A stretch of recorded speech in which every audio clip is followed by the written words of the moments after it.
In Job chapter 16, Job responds to his friends' continued accusations and rebukes with a profound expression of his anguish and despair. He feels betrayed and abandoned by those he once considered his friends, accusing them of offering no comfort or solace in his time of need. Job expresses his frustration with their lack of empathy and understanding, lamenting their failure to comprehend the depth of his suffering.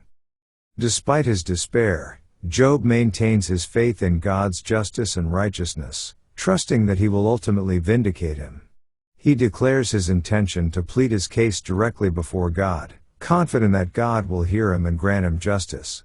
Job refuses to accept his friend's simplistic explanations for his suffering and instead demands answers from God himself.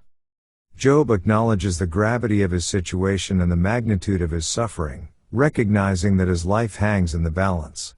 He expresses a willingness to risk his life by confronting God directly, knowing that the consequences of silence are too great to bear. Job longs for an opportunity to present his case before God and plead his innocence, confident that God will ultimately deliver him from his troubles. Despite the uncertainty and turmoil that surround him, Job clings to his faith in God's justice and righteousness. He refuses to accept his friends' accusations or to be silenced by their well-meaning but misguided counsel.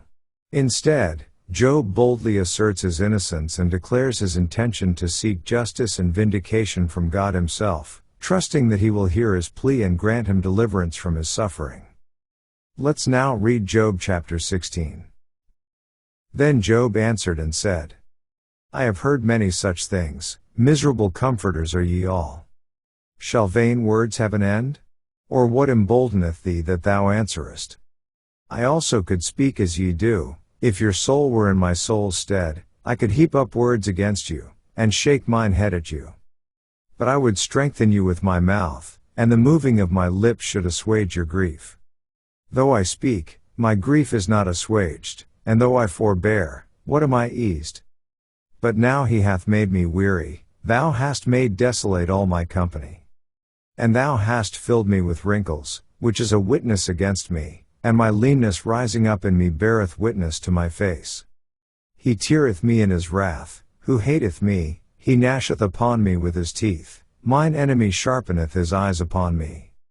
They have gaped upon me with their mouth, they have smitten me upon the cheek reproachfully, they have gathered themselves together against me. God hath delivered me to the ungodly, and turned me over into the hands of the wicked. I was at ease, but he hath broken me asunder, he hath also taken me by my neck, and shaken me to pieces, and set me up for his mark.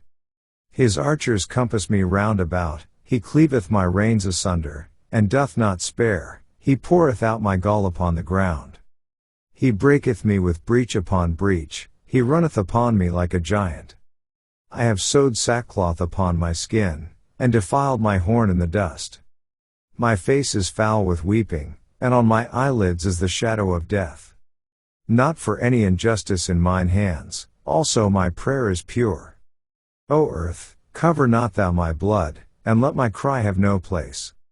Also now, behold, my witness is in heaven, and my record is on high.